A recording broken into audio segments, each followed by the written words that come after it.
My name is Mary, and I'm in my early 51s. I've been married to James for 21 years, and our life is mostly peaceful and happy. Even though we don't have children, we're content. James is 3 years older than me, and he works at a regular company. He hasn't really changed much over the years, but because I only work part-time, we have a little extra money to spend on nice things. Our marriage has been steady, without any big problems. But then, something small happened that shook up our calm life. It all started when I learned that my father had passed away and I inherited his apartment. After James and I got married, my father moved into a new, modern 3-bedroom apartment. Meanwhile, James and I lived in my childhood home, a 5-bedroom house full of memories. My father had given it to us as a wedding gift, and he was happy for us to start our life there. I was so touched by his gesture. When my father passed away, I inherited his apartment. I loved that place, so I decided to rent it out right away. But one day, during a conversation with James's family, an unexpected suggestion came up. Someone said, "Rachel and her kids are living in a small place. How about they move into Mary's 5-bedroom house?" Rachel is James's younger sister. She's divorced and raising 2 kids in a 3-bedroom apartment, which is probably a bit cramped for them. To be honest, my relationship with Rachel hasn't been great. Every time we meet, she makes little sarcastic comments about the fact that James and I don't have kids yet. James and I got married just before we turned 32, and ever since then, Rachel has been making these remarks. As I got older, her comments became even more cutting, like, "You're over 32 and still no kids?" Or, "Don't people see you as less of a woman without children?" What hurt me the most was something she said after my father passed away. She looked at me and said, "It's a shame your father never got to see a grandchild." That really shocked me and left me feeling numb. Rachel is actually 5 years older than me, so instead of a younger sister-in-law, she feels more like an older one. We've always tried to be kind to her and treat her like family, but those remarks really stung. I naturally built a wall in my heart against Rachel. I'm an only child, and my father was my only family. Losing him was hard enough, but Rachel's words made it even worse. Some time had passed since my father's death, and I hadn't seen Rachel for a while. Then, out of nowhere, my mother-in-law brought up something unexpected. She said, "Rachel is willing to pay $1,000 a month in rent."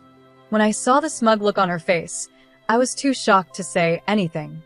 The apartment we lived in was old, but we took good care of it, and it was still in good shape. There was a big mall nearby, and transportation was easy with buses and trains. If we rented out the apartment, I thought it would go for at least $2,500 a month. But $1,000? That was unbelievable. Didn't they know the going rate for this area? Renting out such a spacious 5-bedroom apartment for only $1,000 a month was ridiculous. Maybe they thought I had agreed, because I didn't say anything right away.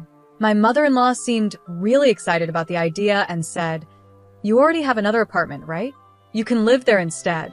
Even if you don't renew the lease, Rachel and her kids can move in, so it's all fine." "How long is the contract?" James seemed excited too and added, "That's a great idea. The place your father lived is new and perfect for just the 2 of us."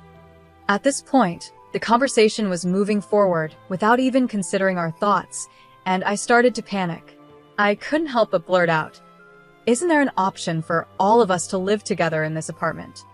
James's parents had a big house, and they were the only ones living there. They even had rooms for both James and Rachel, so I thought it would be fine if they all moved in. After all, they said they wanted a bigger place. Normally, before making decisions like this, you talk with the family. But moving in with James's parents would mean Rachel's kids would have to change schools, and they seemed worried about the cost and hassle of getting new school uniforms and gym clothes. I didn't want to directly say I didn't want to rent the apartment to Rachel in front of my mother-in-law, but I said, "This is my hometown. I can't just leave so easily." I left their house, but my mother-in-law said, "You don't have to decide right away," which made me feel like she wasn't giving up. When I got home, I asked James, "This apartment is special to us. Why are you so quick to decide to leave?" He seemed surprised and said, "Well, it's not a single-family home." I was shocked by his answer. Maybe because he grew up in a house, an apartment didn't feel like a real home to him. but I wished he could at least understand my feelings and apologize. Instead, I felt upset. I raised my voice and said, "This is my home, my apartment. Why are you making decisions without asking me?" James looked upset and replied, "We've been married for 21 years. Why are you saying my apartment? It's our apartment." I could hear the frustration in his voice. I wished he could understand how much this apartment meant to me as my special home. If he had hesitated about renting it to his sister, I might not have felt so hurt by his words. But in that moment, I felt deeply hurt. We tried to calmly talk about it many times after that, but it was difficult. James didn't seem to understand my feelings at all. He started calling me things like money-minded, stubborn, and selfish. As time went on, the distance between us stayed the same. During this period, I kept getting messages from my mother-in-law asking if we had made any progress on moving. The pressure from both my mother-in-law and James, who didn't seem to understand my perspective, wore me down. I felt like I was nearing my breaking point. Then one day, I was shocked to receive an email from Rachel. She wrote, "Why are you two, without kids, holding on to such a big space? You don't need it. Just move out." I hadn't heard from Rachel since we started talking about the apartment, and now here she was, telling me to leave. I never imagined she would send such a blunt message. Reading her email, I reflected on everything I had been through and felt a wave of self-doubt. The idea of divorce crossed my mind several times. Each time, I tried to calm myself, but I was reaching my limit. I decided to visit the local government office to start the process for a divorce. I also reached out to a specific place to understand the next steps. A few days later, with a clearer mindset, I went to the court. After checking, I found out that both the apartment we lived in and the one I was renting out were in my name. It was legally mine. Confirming this gave me the strength to confront my situation with James. I thought about what I needed to do next and decided we needed to talk seriously. I told James, "I've said this many times, this is my house. I can't stand the idea of renting it to Rachel. I don't want to give my home to someone who treats me poorly. Please talk to your mother and Rachel about this." James's face darkened like he was tired of the conversation. I had already told him about all the hurtful things Rachel had said to me and how much I disliked her behavior. I wanted him to understand my feelings, but instead, he sided with Rachel, saying, "Rachel is right." It was then that I realized how things had truly changed. I could have gone through with a divorce at that moment, ending the pain I was feeling. But I couldn't bring myself to end a 21-year relationship so quickly. Deep down, I was ready for divorce if James rejected what I had to say. Still, I thought to myself, maybe I'm being too sensitive about Rachel. Maybe she isn't being as condescending as I think, and I'm just exaggerating things. James didn't get it though. He said, "I really don't understand why you feel this way." His words hurt. Was I the only one feeling like this? I asked him, "If that's how you feel, will you sign this?" And I handed him the divorce papers. James looked shocked but quickly replied, "Do you really want to end our relationship over something so small?" He didn't understand that it wasn't a small issue to me. "I'm serious," I said, looking him in the eyes. "I care about Rachel too, but lately, things between us have changed. I don't feel the same love anymore, so I'm leaving." My heart ached when I saw how casual James was about it, smiling like it wasn't a big deal. It made me feel like he didn't understand how deeply this was affecting me, and I felt tears start to well up. I just wanted him to leave sooner rather than later. James then said in a softer tone, "Maybe Rachel and my mother don't really want to get along with you. Have you ever thought that because you always focus on yourself, our relationship has suffered?" His words stung again. We had always misunderstood each other, even while trying to make things work. "I think it's impossible to fix our relationship now, no matter how much we talk. I can't imagine a future with you anymore," I said calmly. "If you can't understand my feelings, then we'll have to go through with the divorce." James looked both surprised and sad as he asked, "Do you really feel that way?" Then he left the house without saying anything else. He didn't sign the divorce papers, and he left all his belongings behind. A few days later, James came back. He looked sad and unsure. "What should we do from here?" he asked quietly. I could tell he thought I might forgive him if he acted humble, but my mind was already made up. There was nothing left to discuss. If you agree to the divorce, sign the papers, I said. If not, we'll have to take legal action. And by the way, I've decided to let go of this house. I had been thinking about selling it for a while. The day I went to get the divorce papers, I talked to Mr. Eric, an old friend of my father's. I'd known him for years. When I was a child, Mr. Eric was always by my father's side until the very end. He even attended my father's funeral and gave me his business card, telling me to reach out if I ever needed help. The card had the details of his law firm. Thanks to Mr. Eric, I was able to get help from a legal advisor to deal with my father's inheritance. When I told Mr. Eric about my situation, he gave me honest and helpful advice. He explained the importance of checking property ownership, dealing with divorce complications, and other tips that helped protect me. After James left the house for a while, I decided to sell the apartment. I quickly contacted real estate agents to start the process. I also informed Mr. Eric about my rocky relationship with James and how he refused to sign the divorce papers. Asked for his help in handling the divorce. When James found out I was selling the apartment, he was shocked and angry. You always said this was our family home. Are you really going to sell such an important place? After all the concern you had about Rachel, you're being selfish, he said.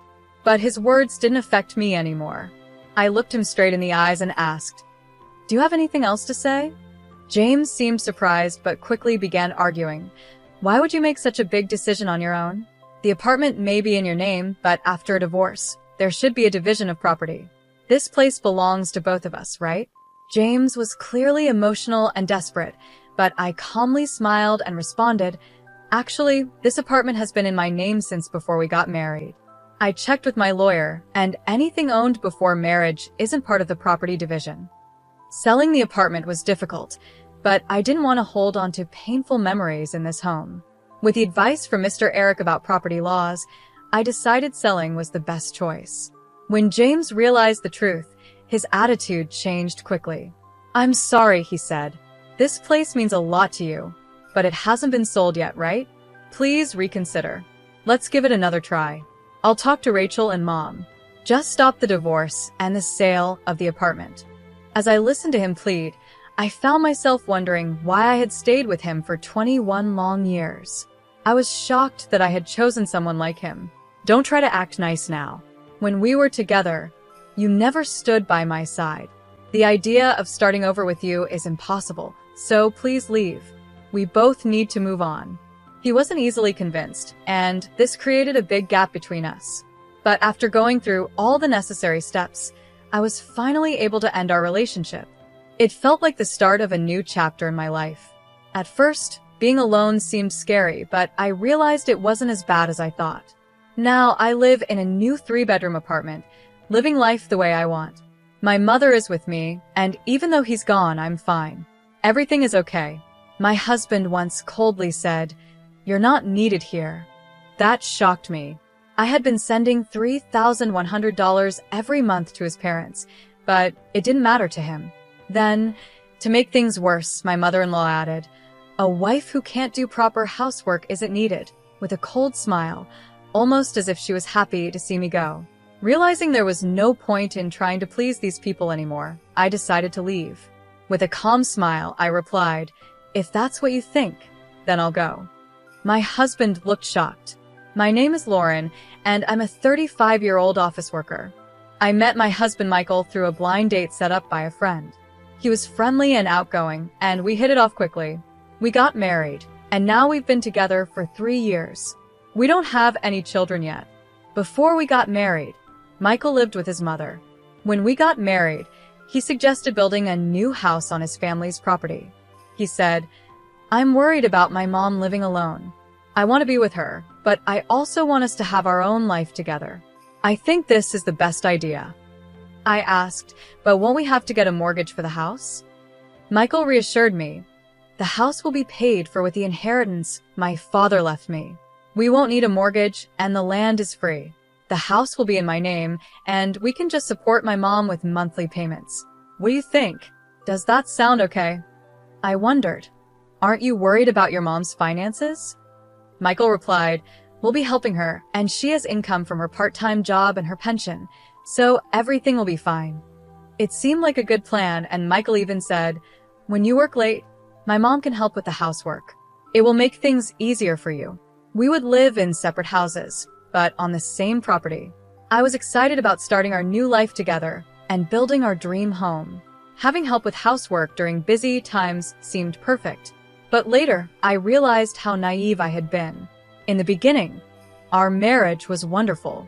We were both busy with work, but the house was easy to maintain, and everything seemed fine. My mother-in-law had her part-time job and didn't visit us too often. We shared the living expenses, and things felt balanced. One day, though, Michael brought up a new idea. He said, "I'll take care of all the household expenses, so can you transfer the regular payment to Mom every month? I want you to handle that." I was surprised and asked, "How much will it be?" He said, "Maybe about $2,200 a month." But when I did the math, I realized $2,200 was less than what we had been sending. So, without telling Michael, I decided to continue sending $2,800 a month to his mom. That amount took a big chunk out of my paycheck, but with other expenses like utilities, groceries, and medical bills, Michael was still covering most of the costs. His salary went into our joint account, and from there I made the payments and added the rest to our savings. This arrangement worked for about a year. However, when my mother-in-law quit her part-time job and started visiting more often, things began to change. One day, she said, "I'm getting older, so I decided to quit my job and take it easy." Michael responded, "That's okay, Mom. You don't need to worry anymore. We're here for you." "Thank you, Michael. You've always been so kind," she said. At first, it was nice to see them getting along. But then she started to criticize the way I kept the house. "It looks like you haven't been cleaning properly. There's dust everywhere. This is unacceptable." I apologized. "I'm really sorry. I've been busy with work and haven't been able to keep up with everything." "That's just an excuse," she said. "You're living in Michael's house, so the least you can do is take care of the basic chores. And I've heard you take shortcuts with cooking, too. Is that true?"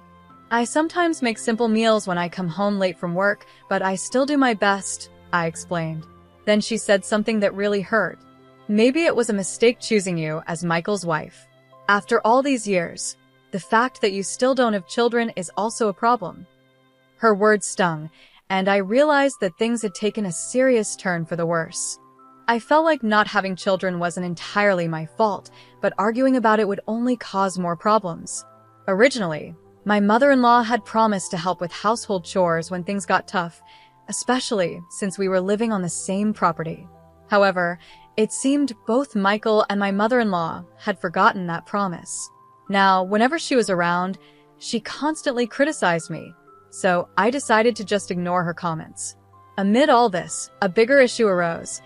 Our joint account balance was getting low because Michael's salary hadn't been deposited for 5 months. I confronted him, asking, "Why hasn't your salary been deposited?" What he said next shocked me. He had quit his job and was looking for a new one. I thought he had been going to work every day, but he had actually been job hunting. "Why did you quit without telling me?" "This is serious," I said. "I'm sorry, I feel bad about it," Michael replied. My boss was always on my case, nagging me for every little mistake. Everyone makes mistakes, right? But he acted like I was the only one. Michael explained that a mistake he made caused the company a big loss, and while most bosses would give a warning, his didn't. I understood that his work environment was tough, but since he had already quit, we needed to figure out what to do next. "Have you found any new job prospects?" I asked. "The problem is, I can't find a job that matches my skills," he said. "At this point, shouldn't you just take a job, even if it's not ideal? We can't afford to be too picky right now," I suggested. But Michael insisted, "No, I want to choose carefully for my next job, where I plan to stay until retirement." "What about our finances?" I asked. "Well, you're working too, so you can help support us for a while, right?" he replied, as if it were no big deal. I realized he wasn't going to change his mind, so I decided to endure until he found another job. But with our income so low, after sending money to my in-laws, there was barely anything left. We had to dip into our savings, which were almost gone. To make up for this, I decided to work more hours to increase my income. Luckily, my workplace valued me, and they agreed to let me work overtime. However, when I returned home late, my mother-in-law would often be waiting for me, ready to criticize. I couldn't help but wonder, how did it come to this? I can't believe a daughter-in-law doesn't do any housework, my mother-in-law said angrily. I'm sorry, it's because of work, I tried to explain. Making excuses, going out to play, and then asking Michael for more money? I need money for living expenses and the remittances. My salary alone isn't enough, I said.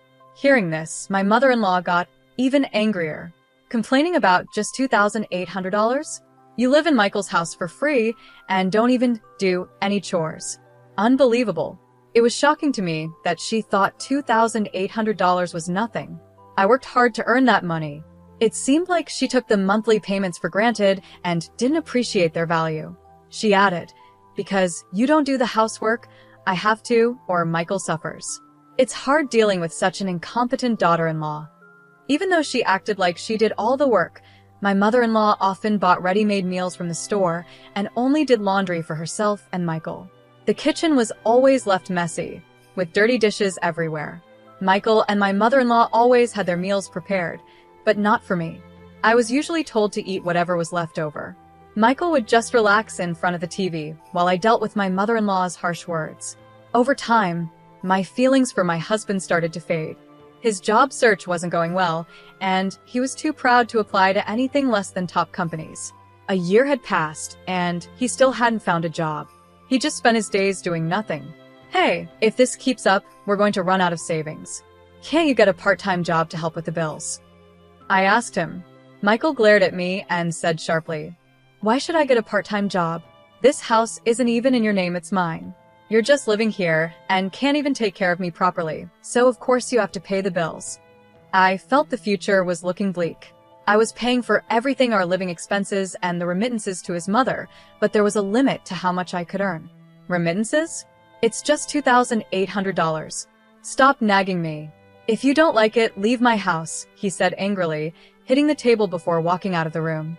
Michael dismissed the amount I worked hard to earn, calling it just $2,800. Our relationship had never been more strained. Then, unexpectedly, some good news came. Michael had a chance to get a job at a company run by his mother's friend.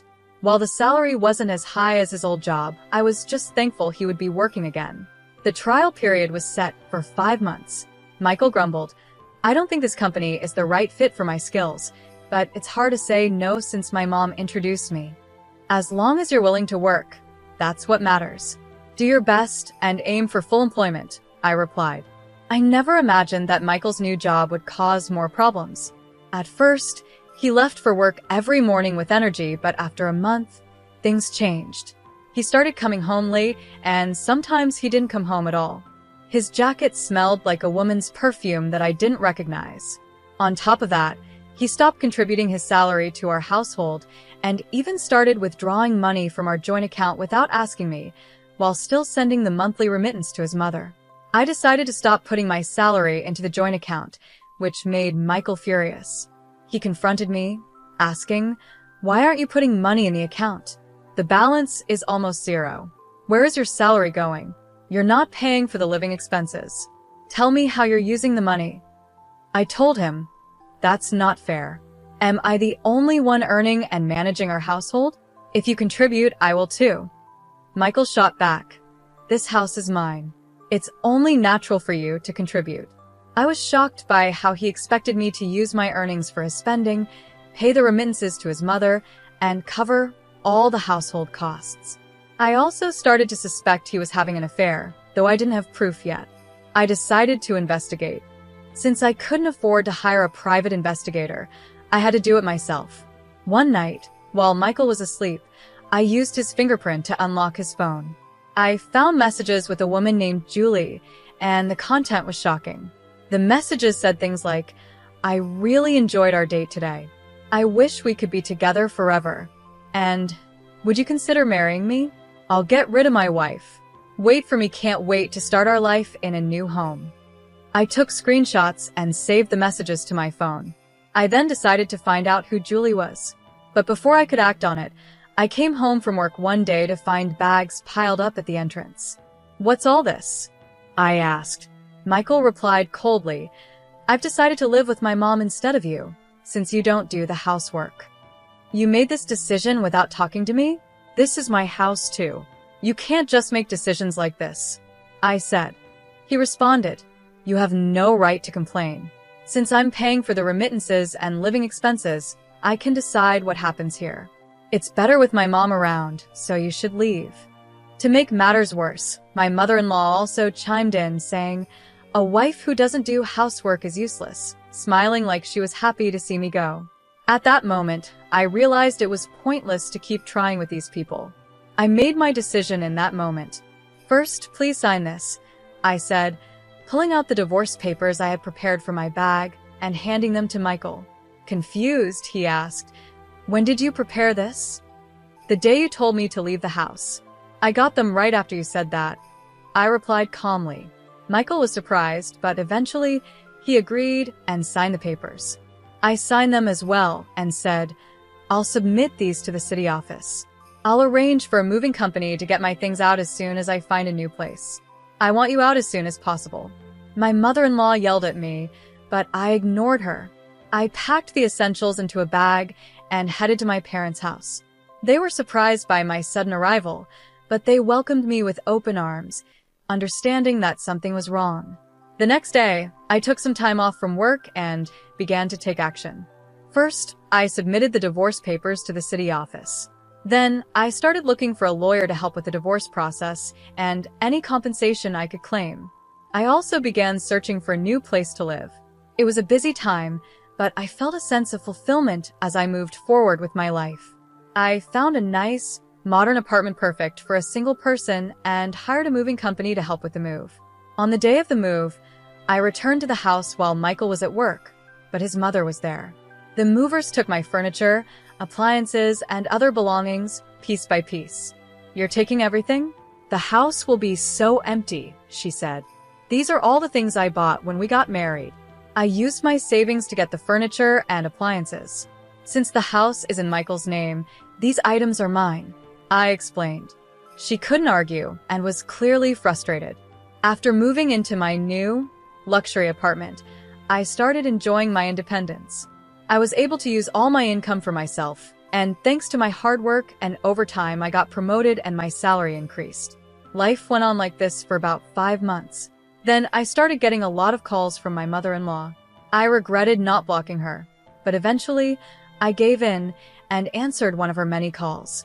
Hello, Lauren, can we talk? She said. What do you want? I asked, tired of her persistence. Please, can you come back? She pleaded. What? I thought you wanted me to leave. I'm sorry. I've thought about it and reflected on everything, she replied. She wanted me to start sending her $2,800 again, just like before. I couldn't believe how selfish she was. She explained that Michael's affair at work had been exposed, and he couldn't get a regular job anymore, only part-time work. He and Julie had started living together, but Julie didn't like living with his mother, so she moved back to her old home. Without the money I used to send, she was struggling to survive on her pension. I have nothing to do with you anymore. I won't send you any money, I said firmly. Then I blocked her number and also blocked Michael's. I didn't want any more contact with either of them. But a few days later, Michael showed up outside my workplace. Lauren, I'm sorry. Can we start over? I'm in trouble, he said, clearly desperate. I was shocked to see him there. He explained that living with Julie hadn't worked out because she couldn't do housework, and after the affair became public, he felt uncomfortable at work and quit. Their relationship fell apart because of their financial struggles and constant arguments, and Julie had left him. It's too late, I told him. I don't want to see you again. If you try to ambush me like this again, I'll call the police. He shouted, wait, as I walked away, but I ignored him and went home. Later, with the help of my lawyer, I received $50,000 in compensation, and Julie paid me an additional $210,000. I heard that Michael was now working several part-time jobs to pay off his debts and had even resorted to shady ways of getting money. Meanwhile, my mother-in-law had gone back to working part-time and was living frugally. They were constantly blaming each other for their problems. Julie had started working night shifts to pay off her debts after quitting her job and breaking up with Michael.